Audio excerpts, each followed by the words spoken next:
especially since we are here, is to see what kind of knowledge we have on the technology and if we understand the differences between our device versus other SoftWave devices. So there's 3 tiers essentially of SoftWave devices. Your bottom tier is going to be radial. This is extremely surface level. It almost looks like a massage gun, and it does cause a lot of trauma to the body in order to get that stem cell response.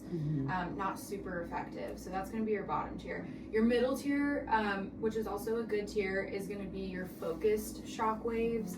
Those are devices that come to a point inside of the body, and they also create a little bit of micro trauma in order to get a stem cell response.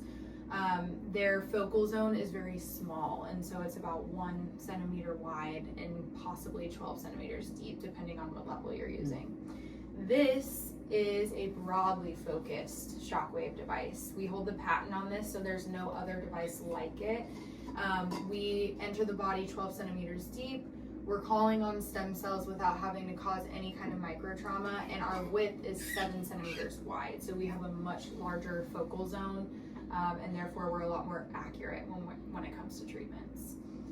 So that's just kind of a quick overview of the differences. But like I said a couple of times, we're an acoustic sound wave. We're electrohydraulic, so we do use water for the shock waves to travel through. That's why we use ultrasound gel, so they can penetrate through the skin. Okay? Yep.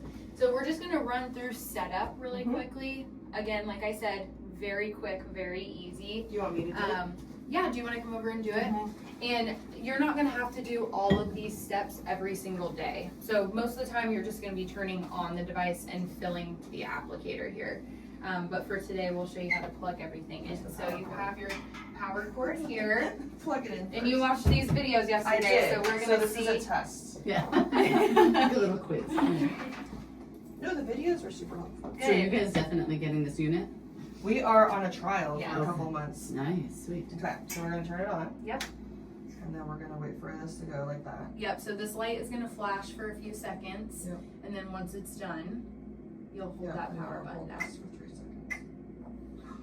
Wow, It's perfect. on. Okay, and then we're gonna get this thing. So you have 2 applicators that come with the Right. device. And inside your applicator box, you've got an extra membrane, which we'll kind of bring back into training in a little bit. Yep. And then you have 2 of these water cartridges. Yep. One is used as a backup. So if anything were to happen and you lose a lot of this solution in here for Yep. some reason, any reason, you have a backup cartridge. Okay. So we're gonna do You this shouldn't first. have to mess with any of the water levels.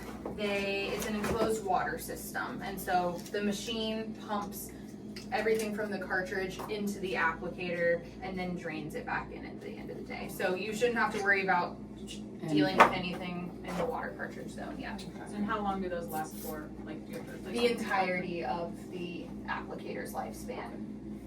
Okay, so we take off the little cap thing. Yes. And then we're gonna plug it back here.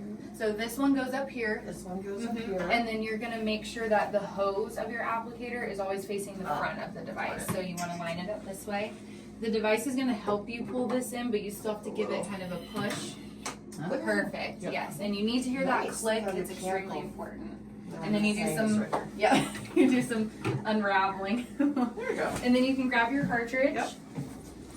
I'm gonna go like that. Yes, and you always wanna make sure, I just wanna point out really Yeah. quickly, you've got 2 knobs on the top, Mhm. 1 on the bottom. So that's right side up. Got it. Go ahead. And then same thing, just like a little click. Click. Perfect, yep. Awesome. Awesome. Does that need to be stored at a certain temperature, that extra on the Room portion? temp is best, so we just ask that you're not leaving it in your car. Yeah. With our crazy Not like weather getting here. dumped on it or something, yeah, Right. like somewhere close. Yeah. So if this is a backup and this lasts like the entire life of the thing, Mhm. then that's only if that leaks. We Yeah. only use this if this Yeah. Okay. Or if something were to happen and you call our service Or, like, department, drop they'll it. ask you to Yeah. change out the cartridge, things like that. Got it. Okay. So I just want to point out to you guys as well, this device specifically is the 500 unit. The only way you can tell that is when you plug in the applicator, you have 500,000 shock waves Okay. on the applicator. Got it. So there Yeah. is a lifespan to the applicator. Right. With this, you normally get more than 500,000, just but you Oh. never get less than 500,000. Okay. So we Oh, only interesting. guarantee Right. to 500,000. Right. So when you refurbish it, you're like refurbishing it to 500,000 Yes. or more. Mhm. And each patient only uses like 1,000 to 2,000 about for pelvis. Yeah, Yeah. yeah. Or like- For pelvic floor pain, sometimes it can be anywhere from 1,000 to 2,500. Okay. Is normally kind of Yeah. that range. Okay. For the hemorrhoids specifically, Right. Stacey said about 700 A to little less. 1,000, and that's just dependent on the patient. Excellent. Okay. So I Okay. think we're more probably going to be doing so somewhere in between that. So 700 and 2,500. Yeah. Per patient. Okay. Awesome. Do you see providers when they start using it, like there's like a learning curve where they use more than they need and then they kind of hone it in? And I use always less, or you do recommend the other it way? just because you cannot overdo it Right. on shockwaves. You Okay. can't injure anyone with this device, and so it's better to do more than it is to do less. Right. We never ever recommend doing anything under 500 shockwaves. You're just not getting a biological response at that point. And I think there was also a thing if you do under, like you get the rebound effect of like you're Yeah, damaging it a little, specifically but with you're not getting pain. therapeutic. Well, what you're doing is you're bringing your patient into a pro-inflammatory response and Okay. then down to an anti-inflammatory response. Okay. And so if they're not feeling kind of a decrease in pain during treatment, you can leave them in the pro-inflammatory response. So they can be a little bit sore after Right. treatment, but again, you're not causing any further damage to the area. Interesting. Okay. And Awesome. so should we say like you should not feel sore after this treatment? You should feel like each time, or is some soreness to be expected? That's a hard one. With pelvic floor pain, no. They should Yeah. not experience, they really shouldn't be experiencing too much pain or discomfort during the treatment Okay. as well. Yeah. But they shouldn't be feeling sore afterwards. Okay. Pain is a different Yeah. situation just Yeah. because we say we modulate the inflammation. So that means if majority of the time we're decreasing it, but sometimes we're inflaming the Right. inflammation because that's what the body needs to heal. Yeah. So Yeah. explaining that to a pain patient is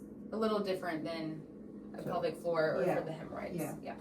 That's true. Yeah. I think as a clinician, I would never even say you're not going to have pain afterwards. Yeah, that's for what I was anything. gonna say. Yeah. Don't. Yeah. ever- No. Also, everybody's different, and so I would say 90% of people have a decrease in pain after treatment. Yeah. But those 10%, we just don't know who they're going to be. So, Right. Yeah. And my experience, I mean, I just saw it at a conference once, is that, you know, you shouldn't, like you hear that loud, I'm interested to see what your unit looks like. Mhm. You have that loud clunking noise, Mhm. and you feel like the little ticks or taps come on, but Yeah. it's not really painful during it. So I mean, it's, and then, okay. so our device is somewhat loud. Yeah. I find that to be kind of a marketing tool. So when people are walking by, they're like, "What is that?" And then you can kind of explain the Opportunity to bring treatment. it up. Yeah. Totally. To the technician who's administering the treatments, it becomes like white noise. It makes me tired at the Yeah. end of the day. The more treatments I'm doing, just because it almost soothes me now, Yeah. Right. which sounds weird. Yeah. Do you have one you can turn it on? Like It's at noise night next to my your bed. I'll After try like that. 6 Okay. or 7 treatments during the day, I'm like, I'm gonna go take a nap. Yeah. That's funny. But for pain, we do use it as somewhat of a diagnostic tool, because when you run this over normal healthy tissue, it doesn't feel like much with this pulsing or the ticking. But when you find damaged tissue or any inflammation, that's when the patient's going to feel the difference. Oh, okay. So Interesting. it's Yeah. That it's makes kind sense. of finding those areas Yeah, you need to be That makes focusing sense. on. Okay. For pelvic floor, it's a little different because there's one specific place that we're Yeah. looking Right. at and treating, and same with the hemorrhoids. So, or any sexual health, really, there's more of a consistent protocol. With pain, I don't want to say going in blind, but you're listening to the patient where they're feeling the pain, but you have to be open-minded about the entire area. That makes sense. Okay. Right. Because you're trying to pinpoint it. Yes. Okay. Yeah. Got it. Okay. Do you want to fill Yep. the applicator? Okay, so once everything is plugged in, then we can come around and fill it. You do want to unravel this Unravel this before one you completely. fill it. Yep. And Dr. Fong is going to step away from the device when she's filling it, and then we want our hose to be underneath the device, and you want your applicator head facing the ground. So I would lower this just a Even little more? bit towards your hip. Yep. Okay. And we're going to hit this fill button here on the screen. You'll hear the pump start to go, and then you'll notice this button turns white as it's filling. And it takes about 30 seconds to fill, 30 to 45 seconds. So it's just pushing all of that solution into the applicator. Here it